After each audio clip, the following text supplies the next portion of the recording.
මෙයා මෙතනින් කඩ කඩා ගන්නවා දිය කර ගන්නවා. ඉතින් දිය කර ගන්නවන කඩ කඩා ගන්නවනම් ඒක තමා කියන්නේ ෆැට් බර්න් කරනවා කියලා. සාමාන්‍ය ඔයා දැන් මෙච්චරක හිතන් හිටියනම් බඩට එක්සයිස් කරාම බඩ අඩු වෙනවා කියලා. දැන් ඒ අවබෝධය ඒ වැරදි අවබෝධය අයින් කරගන්න ඕනේ. හරි. අයිබෝවන්. සුබ දවසක් වේවා සියලුම දෙනාට. ගිය සතියේ වීඩියෝ එකෙන් මම පොරොන්දු වුණා ෆැට් බර්න් කරන්නේ කොහොමද කියලා හරියාකාරව පැහැදිලි කරලා දෙනවා කියලා මේ පාර වීඩියෝ එකේ. එහෙනම් දැන් අද පැහැදිලි කරන්න යන්නේ කොහොමද අපේ ශරීරය ෆැට් බර්න් සෝන් එකට ඇතුළත් වෙන්නේ. ඒකේ විද්‍යාත්මක ක්‍රියාවලිය මොකක්ද කියන එක පැහැදිලි කරන්න තමයි අපි අද බලාපොරොත්තු වෙන්නේ. එතකොට මම ගිය සතියේදී පැහැදිලි කරලා දුන්නා මෙන්න මේ ටික. අපි කාබෝහයිඩ්‍රේට් සහිත ආහාර වැඩිපුර ලබා ගත්තට පස්සේ ඒක ආමාශය තුල ජීර්ණය කරලා එතනින් එහාට මේක රුධිරයට උරා ගන්නවා. රුධිරයට උරාගත්තට පස්සේ රුධිරයේ සීනි මට්ටම වැඩි වෙනවා. එහෙම නැත්නම් ග්ලූකෝස් මට්ටම වැඩි වෙනවා. ඒක පාලනය කරන්න අපේ ශරීරය තුල තියෙනවා අග්න්‍යාශය. ඒ අග්න්‍යාශයේ තියෙනවා ඇල්ෆා සෛල සහ බීටා සෛල. බීටා සෛලවල ඉන්සියුලින් කියන හෝමෝනය නිෂ්පාදනය කරලා රුධිරයේ වැඩි වෙන සීනි ප්‍රමාණය එහෙම නැත්නම් ග්ලූකෝස් ප්‍රමාණය අපේ සෛලවලට ඇතුළත් කරනවා. මෙතනින් එහාට තවදුරටත් ග්ලූකෝස් හම්බ වෙනවා නම් ඒවා අපි පස්සේ ප්‍රයෝජනයට ගන්න අක්මාව තුල ග්ලයිකෝජන් බවට පත් කරලා අක්මාව තුල සහ කංකාල පේශි එහෙම නැත්නම් මාංශ පේශි වල ගබඩා කරනවා කියලා කිව්වා. එහෙම ගබඩා කරන්න පුළුවන් ලිමිට් එකක් තියෙනවා. ඒ තමයි ග්ලයිකෝජන් විදියට තැන්පත් කරන්න පුළුවන් අක්මාවේ ග්‍රෑම් 100ත් 120ත් අතර ප්‍රමාණයක්. එතකොට මාංශ පේශි වල ගබඩා කරන්න පුළුවන් ග්‍රෑම් 300ත් 400ත් අතර ප්‍රමාණයක්. ඔන්න බැංකුවේ දැම්මා.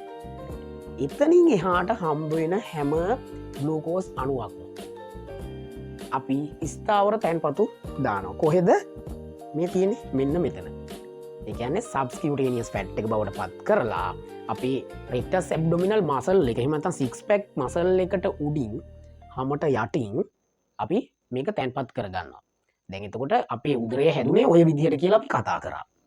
දැන් අද අපි කතා කරන්නේ මේක දහනය කරලා මේ තියෙන උදරයේ තියෙන ෆැට් එක දහනය කරලා කොහොමද නැවත ලීන් බොඩි එකක් හදාගන්නේ. ඔයාගේ මේ සික්ස් පැක් එක පේන්ඩ අර ෆැට් එක බර්න් කරන්නේ කොහොමද කියන එක තමයි අද කතා කරන්නේ. හරි. වැඩි වෙන විස්තර කතා කරන්නේ අපි කෙලිම මාතෘකාවට. දැන් ගිය සතියේ මෙන්න මේ ටික මම දැන් පැහැදිලි කරපු ටික මම මේකට ගිය සතියේ මම නම් කියලා දුන්නේ නැහැ. මේවට කියන නම් තියෙනවා මේ ස්ටෙප් වලට. හරිද? පළවෙනි අවස්ථාව තමයි වැඩිපුර තියෙන ග්ලූකෝස් ටික ග්ලයිකෝජන් බවට පත් කරලා අක්මාවේ සහ මාංශ පේශි වල ගබඩා කරනවා. එහෙනම් ග්ලූකෝස් ග්ලයිකෝජන් බවට පත් කරනවට අපි කියනවා ග්ලයිකෝජෙනසිස් කියලා. ජෙනසිස් කියන්නේ සාමාන්‍යයෙන් හදනවා. හරි? එතකොට ග්ලයිකෝජන් හදනවා. ග්ලයිකෝජන් හදලා මේකේ තැන්පත් කරනවා. එහෙනම් පළවෙනි අවස්ථාව තමයි ග්ලූකෝස් ග්ලයිකෝජන් බවට පත් කරනවා. ඒක අක්මාවේ සහ මාංශ පේශි වල ගබඩා කරා. ඕන දැන් බැංකුවෙත් දැම්මා ස්ථාවර තැන්පතු විදියටයි සාමාන්‍ය ගිණුමකයි. හරි. ඊට අමතරව තවදුරටත් හම්බ වෙනවා ඒ ග්ලූකෝස් ෆැට් එක බවට පරිවර්තනය කරනවා. ඒකට කියනවා ලිපෝජෙනසිස් කියලා. ලිපිඩ. හරි? ලිපෝජෙනසිස් කියලා කියනවා. දැන් ඔන්න ඔය විදිහට කාලය ගෙවෙනවා මෙයාගේ බඩ ඉස්සරහට එනවා. තැන්පත් විදිහට මේ වැඩිපුර ඉන්න බඩ උපරිම ඉදිරියට නෙරා යනවා. ඔය අතරතුරේ දැන් අපි ඉගෙන ගන්නවා මේකේ රිවර්ස් එක. පුද්ගලයෙක් ආහාර පාලනය කරලා වැඩිපුර ග්ලූකෝස් එන එක නැවැත්තුවොත් මොකක්ද වෙන්නේ? අපි ඒක පොඩ්ඩක් කතා කරමු. හරිද? ඔන්න මම දැන් කිව්වනේ මේකේ ක්‍රියාවලිය. මේකෙදි වෙන්නේ මේ ආහාර ජීර්ණ පද්ධතිය මේ තියෙන්නේ ආමාශය, මේ තියෙන්නේ අක්මාව, මේ තියෙන්නේ අග්න්‍යාශය. මෙතනින් මේ කුඩාන්ත්‍රය තියෙනවා, මේ තියෙන මහාන්ත්‍රය. මේ ටික අපිට අවශ්‍ය නැහැ දැනට. දැන් ආහාර ලබා ගත්තාම මෙතනින් එහාට ආහාර මේ ආමාශය ඇතුලේ පැය 3ක් 4ක් අතර ප්‍රමාණයක් ජීර්ණය වෙනවා. පැය 3ක් වගේ කාලයක් ඇතුළත මෙතන තියෙන ආහාර ජීර්ණය වෙනවා. ජීර්ණය වෙන හැම තප්පරයකදීම ඒක ග්ලූකෝස් බවට පත් කරලා මේ හරියට එනවා. මෙතන ඉන්නේ මේක රුධිරයට යන්නේ. දැන් ඕකනේ කරන්නේ. රුධිරයට ගියාට පස්සේ රුධිරයේ සීනි මට්ටම වැඩි වෙනවා. එතකොට මෙයා නිෂ්පාදනය කරනවා මේක තියෙන බීටා සෛල වලින් ඉන්සියුලින්. දැන් ඕකේ අනිත් පැත්ත අපි කරමු. මොකක්ද අනිත් පැත්ත? මෙයාට අපි ආහාර නොදී ඉන්නවා. යම් කිසි මොහොතකින් පස්සේ ආහාර නොදීන්න. ඔන්න මම දැන් මේ විදිහට කරන පුද්ගලයෙක් ගන්නවා එයාට මෙතනින් ආහාර යම් කිසි වෙලාවක දැන් උදේ 7ට රෑ 7ට අපි කියනවා ඔයා කාලා ඔතෙන් එහාට කන්න එපා. ඔතනින් එහාට ඔයා කන්න එපා. අපි බලමු අපේ සිරුරේ මොනවද තියෙන වෙනස්කම් කියලා. එහෙම නොකා හිටියොත්. දැන් 7ට මේකට වැටෙන කාබෝහයිඩ්‍රේට් ටික ජීර්ණය වෙනවනේ. පළවෙනි පැය 3-4 ඇතුළත ජීර්ණය වෙනවා. ඒ ජීර්ණය වෙන හැම මොහොතකම අපට ඉන්සියුලින් හම්බ වෙනවනේ. එහෙනම් ඒ ඉන්සියුලින් දැන් මේවා පිරීලා තියෙන්නේ. දැන් මේවා පිරීලා තියෙන්නේ. හරි? මේවත් පිරීලා තියෙන්නේ මාංශ පේශිත් පිරීලා තියෙන ෆැට් එකේ තියෙන ඕන තරම් තැන්පතු. දැන් ඔය අතරතුරේ ඔයා දැන් 7ට කාපු බත් ටික ඔන්න ග්ලූකෝස් බවට පත් වෙනවා. ඒක අපි දැන් රෑ අපි නිදාගත්තට අපට අපේ ශරීරයට ශක්තිය අවශ්‍යයි. අපේ පරිවෘත්තීය ක්‍රියාවලින් සිද්ධ වෙනවා. හෘදේ වස්තුව පැය 24 පුරාම නොකොඩවා වැඩ කරනවා. මොළයට ශක්තිය අවශ්‍යයි. අපිට ඔක්සිජන් ලබා ගන්න ශ්වසන පද්ධතිය වැඩ කරනවා. මේවට ශක්තිය අවශ්‍යයි. අපි නිදාගත්තට අපිට ගොඩාක් ශක්තිය අවශ්‍යයි. එතකොට ඒ ශක්ති අවශ්‍යතාවය මෙයාට දෙන්න පුළුවන් පැය 4ක් විතර යනකම්. ජීර්ණය කරන. දැන් මෙතන තියෙනවා ජීර්ණය වෙවි යනවා. ඒකෙන් ශක්තිය ලබා දෙනවා. පැය 4ක් විතර දුන්නට පස්සේ මෙයා ඉවර වෙනවා. ඔන්න දැන් අපි ගාව තියෙන සල්ලි ඉවරයි. අපි යනවා බැංකුවෙන් සල්ලි ගන්න. කාඩ් එක දැම්මා සල්ලි ගත්තා. ඔය විදිහටනේ. මෙයත් එහෙම තමයි. මෙයා දැන් මේ නිින්දේ ඉන්න ඔයාව දැන් 7ට කාලා නිදාගත්තු ඔයාව ආය හැරවන්නේ නැහැ. හරි? එහෙම හැරවන්නේ නැහනේ. දැන් මෙයා කරන්නේ රයිට්. ශරීරයට මුකුත් කරදර කරන්නේ නැතුව මේ ආහාර ජීර්ණ පද්ධතිය ඇතුළෙන්ම ශක්තිය සපයා ගන්නවා. ඒ කොහොමද ශක්තිය සපයා ගන්නේ? මෙන්න මෙයා ගාව ඉන්නවා තව කෙනෙක්. ඒ තමයි ඇල්ෆා සෛල. දැන් ඉස්සරලා කිව්වේ බීටා සෛල ඇතුලේ තමයි ඉන්සියුලින් නිෂ්පාදනය කරන්නේ. දැන් තියෙනවා මේකේ ඇල්ෆා සෛල. මේ ඇල්ෆා සෛල ඇතුලේ නිෂ්පාදනය කරන ග්ලූකගන් කියලා හෝමෝනයක්. අන්නේ ග්ලූකගන් හෝමෝනයට පුළුවන් මෙයා ගාව තියෙන තැන්පතු ගන්න. මේ තැන්පතු ටික අරගෙන අවශ්‍ය කරන ශක්තිය ලබා දෙනවා. හරි? දැන් එතකොට මෙයාගේ ශක්තිය ඉවරුණා පළවෙනි පැය 4 තුල. ඊට පස්සේ මේ තියෙන අක්මාවේ තියෙන ග්ලයිකෝජන් තැන්පතු ඔන්න කඩන්න ගන්නවා. ඔයා දන්නේ නැහැ ඔයා නිදි. හරි? මම තමයි දන්නේ. දැන් අද ඉඳන් ඔයා දන්නවා. හරි? මෙතන තියෙන ග්ලයිකෝජන් තැන්පතු කඩලා ශක්තිය ලබා දෙන කොච්චර වෙලාවක්? සාමාන්‍යයෙන් පැය 8ක් විතර ලබා දෙන්න පුළුවන්. කොච්චර වෙලාවක්දනේ? අපට හැරවන්නේ නැහැ, කරදර කරන්නේ නැහැ, බඩගිනි ඇති කරන්නේ නැහැ. තව පැය 8ක් අපිට ශක්තිය ලබා දෙනවා. මොන ටිකෙන්ද? මෙන්න මේක ඇතුලේ තියෙන ඒවයි. එතකොට ඔයාට ප්‍රශ්නයක් එන්න ඕනේ ඔළුවට. මේක හොඳට අවබෝධ කරගත්තා නම්, ගිය පාර වීඩියෝ එක බැලුවා නම්, ඒ තමයි මම කිව්වා වැඩිපුර ගන්න මෙන්න මේ අවස්ථාවේදී ග්ලයිකෝජෙනසිස් අවස්ථාවේදී ග්ලූකෝස් ග්ලයිකෝජන් බවට පත් කරලා තැන් දෙකක තියෙනවා කියලා. එකක් තමයි යක්මාව, අනික මාංශ පේශිවල. එතන ග්‍රෑම් 300ක් විතර තියෙනවා.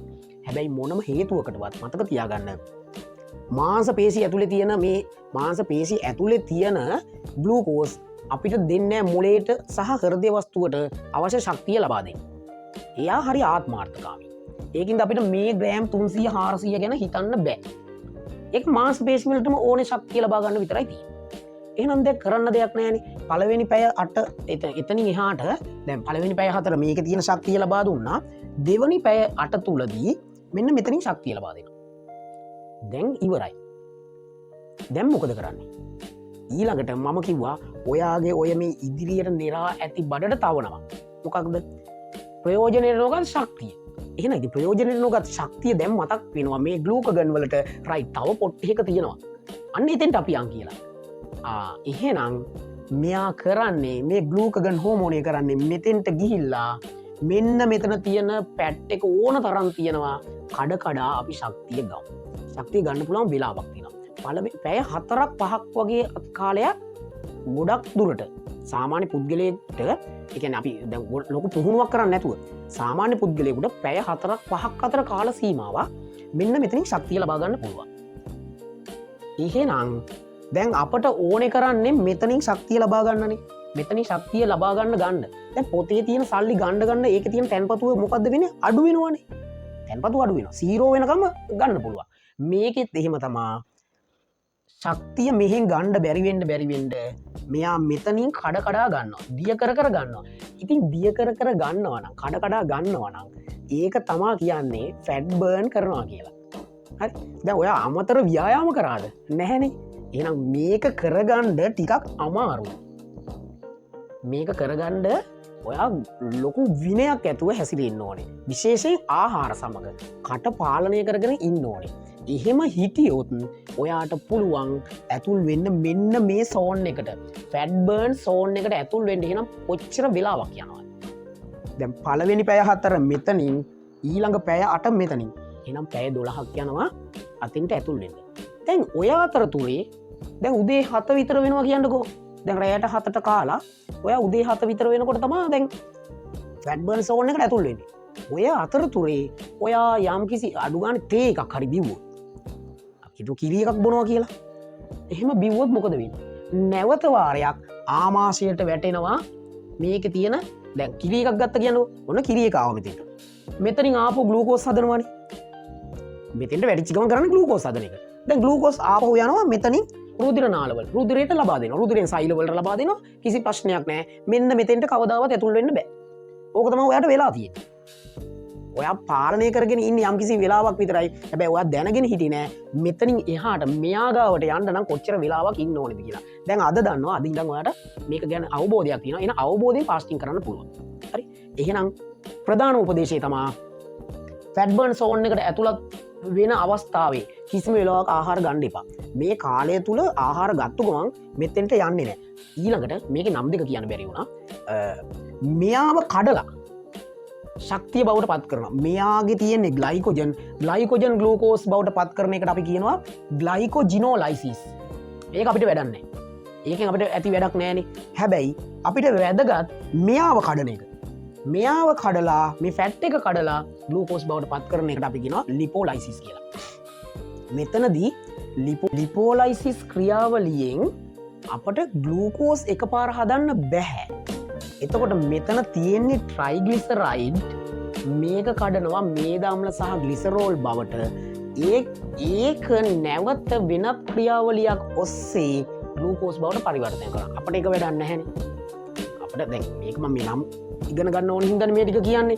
එතකොට කොහොම හරි කමන්නේ අපිට මෙතනින් තියෙන ෆැට් එක කඩලා දැන් ග්ලූකෝස් බවට පත් කරලා මොලේට සහ හෘද වස්තුවට ලබා දෙනවා.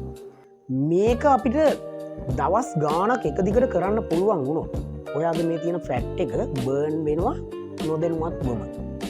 ලොකු මහන්සියක් වෙන්න ඕනේ. තියෙන්න ඕනේ එකම එක දෙයයි. ඒ තමයි අපේ ආහාර විනය. ඒක පොඩ්ඩක් රැක ගන්න ඕනේ. ඒක උත්සාහ කරන්න ඕනේ. ඒක ඇවිල්ලා වෙන ප්‍රශ්නයක් නෙවෙයි ඔයාගේ තියෙන මයින්ඩ් එකේ ප්‍රශ්නයක්. හිතේ ප්‍රශ්නයක්. එහෙනම් පොඩි අභියෝගයක් තියෙන්න ඕනේ. Tamanට කොන්ෆිඩන්ට් එකක් තියෙන්න ඕනේ. මම කොහොම හරි මේ කාල සීමාව ඇතුළත පරිස්සම් වෙනවා කියලා. මට පරිස්සම් කරගන්න. මේ ක්‍රමවේදයේ නම තමයි ඉන්ටර්මිටන්ට් ෆාස්ටිං.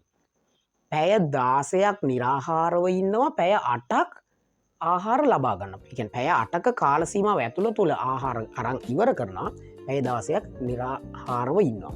එතකොට ඒකේ අවසාන පැය 4 තුල තමයි ඔයා ඇතුළත් වෙන්නේ ෆැට් බර්න් වෙන සෝන් එකට. ඒ පැය 4 ඇතුළත උපරිම ඔයාට පුළුවන් සාමාන්‍යයෙන් දැන් ව්‍යායාම කරන්නත් පුළුවන්. එතකොට තව මේ ෆැට් එක කඩලා ගන්න පුළුවන්. ඒ පිළිබඳ හොඳ අවබෝධයක් ලබා දෙන්නම් ඊළඟ වීඩියෝ එකෙන්. එතකොට දැන් මම මේ වීඩියෝ එකේදී කතා කරේ කොහොමද මේකේ විද්‍යාත්මක ක්‍රමවේදය. දැන් සාමාන්‍යයෙන් ඔයා දැන් මෙච්චර කාල හිතන් හිටියනම් බඩට එක්සර්සයිස් කරාම බඩ අඩු වෙනවා කියලා. දැන් ඒ අවබෝධය, ඒ වැරදි අවබෝධය අයින් කරගන්න ඕනේ. දැන් එතකොට අපි දන්නවා මේකෙදී අපිට ව්‍යායාම කරලා අයින් කරගන්න පුළුවන්, ෆැට් එක බර්න් කරගන්න පුළුවන්. ඒක ලොකු අමාරු කාර්යයක්. දැන් හිතන්නකෝ ඔයා BMI එක ලොකු අගයක් තියෙන කෙනෙක්. ඔයාට සාමාන්‍ය උපදේශකයෙක් ලබා දෙන පීටි කරන්න බෑ. දැන් බර වැඩි එක්කෙනෙකුට දුවන්න කිව්වට එයාට දිව්වහම ඊට වඩා අමාරු වැටෙනවනේ. දනිස් අමාරු වෙන්න පුළුවන්. ලොකු තිබ්බ කරදරෙන් තවත් කරදරයකට වැටෙනවා. එතකොට වෙනත් ව්‍යායාම කරන්න කිව්වොත් මේ පුද්ගලයා ඉස්සෙල්ලා අපි ගන්න ඕනේ යම්කිසි මට්ටමකට ඒක ගන්න පුළුවන් හොඳම ක්‍රමවේදය තමයි මේ ආහාර පාලනය කරන එක.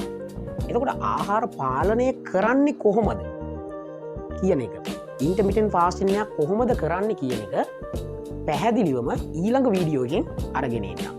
එතකම් පුළුවන් නම් ඔයා අමතර ආහාර වලින් වැළකීලා ප්‍රධාන ආහාර වේල් 3න් විතර මේ කාල සීමාව ගත කරන්න. එතකොට ඔයාට හරිම ලේසි වෙනවා ඉන්ටර්මිටන්ට් ෆාස්ටිං එකකට ශරීරය පුරු කරගන්න. එහෙනම් එතෙක් මේ වීඩියෝ එක දෙපාරක් තුන් පාරක් හරි බලලා හොඳ අවබෝධයක් ගන්න කොහොමද ෆැට් බර්න් එක ක්‍රියාත්මක වෙන්න කියලා. ඒ වගේම තමයි ඊළඟට දාන වීඩියෝ ඔයාට ඉක්මනින්ම ලැබෙන්න නම් මගේ channel එක subscribe කරලා තියාගන්න. මෙතනින් එහාට අපේ ශරීරය හරියාකාරව පවත්ව ගන්න සෞඛ්‍යමත් ජීවිතයක් ගොඩනගා ගන්න අවශ්‍ය සියලුම දේ මම කතා කරනවා මෙතනින් ඉස්සරහටත්. ඒකින්ද මේ දැනුම අපිට පුළුවන් නම් තවත් කෙනෙකුට ලබා දෙන්න මේ වීඩියෝ එක ෂෙයා කරන්න.